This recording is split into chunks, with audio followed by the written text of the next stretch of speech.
Goeiedag julle, Jolande hier van die Bybel in 1 jaar.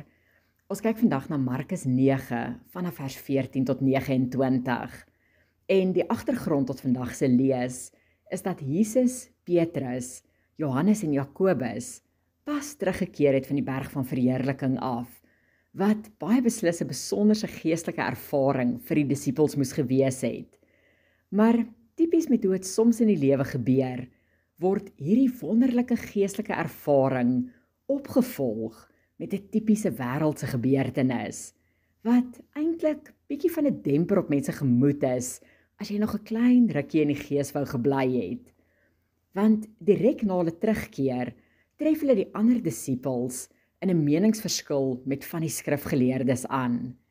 In vers 17 en 18 leer ons dan die rede vir die meningsverskil wanneer ons lees.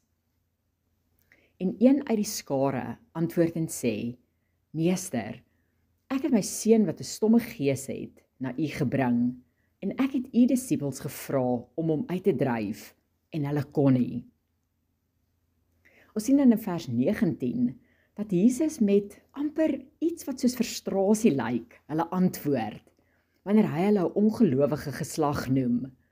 Want sien, die disippels het op hierdie punt nou al hoeveel wonderwerke reg voor hulle oë gesien gebeur, en tog was hulle geloof net nie sterk genoeg gewees om hierdie kind te kon help nie.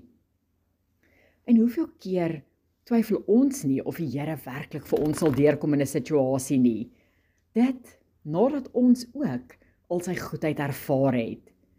Tog bly die Here se wens dat ons soekend in geloof voor hom sal staan, juis omdat hy graag vir ons deurbrake in ons lewens wil gee. En daarom lees ons in vers 23, dat Jesus vir die Vader sê, dat as hy glo, die kind gered sal word. Want alle dinge is moontlik vir die een wat glo.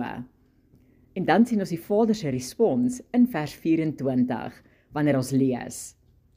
En dadelik roep die Vader van die kind met trane uit en sê, ek glo, Here, kom my ongeloof te help.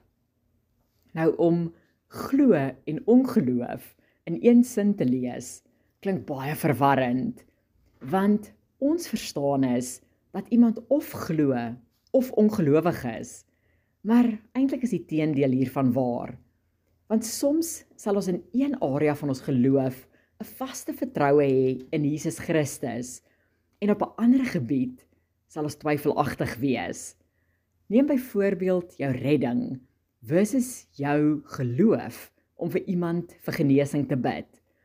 Wanneer ons 'n besluit vir Jesus neem, weet ons dat ons gered is.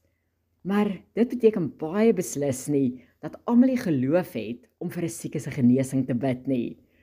So dit wat hierdie Vader hier van Jesus vra, behoort eintlik elkeen van ons se gebed te wees, om die Here te vra om ons te help om van die swak geloofsareas in ons eie lewens ontslae te raak.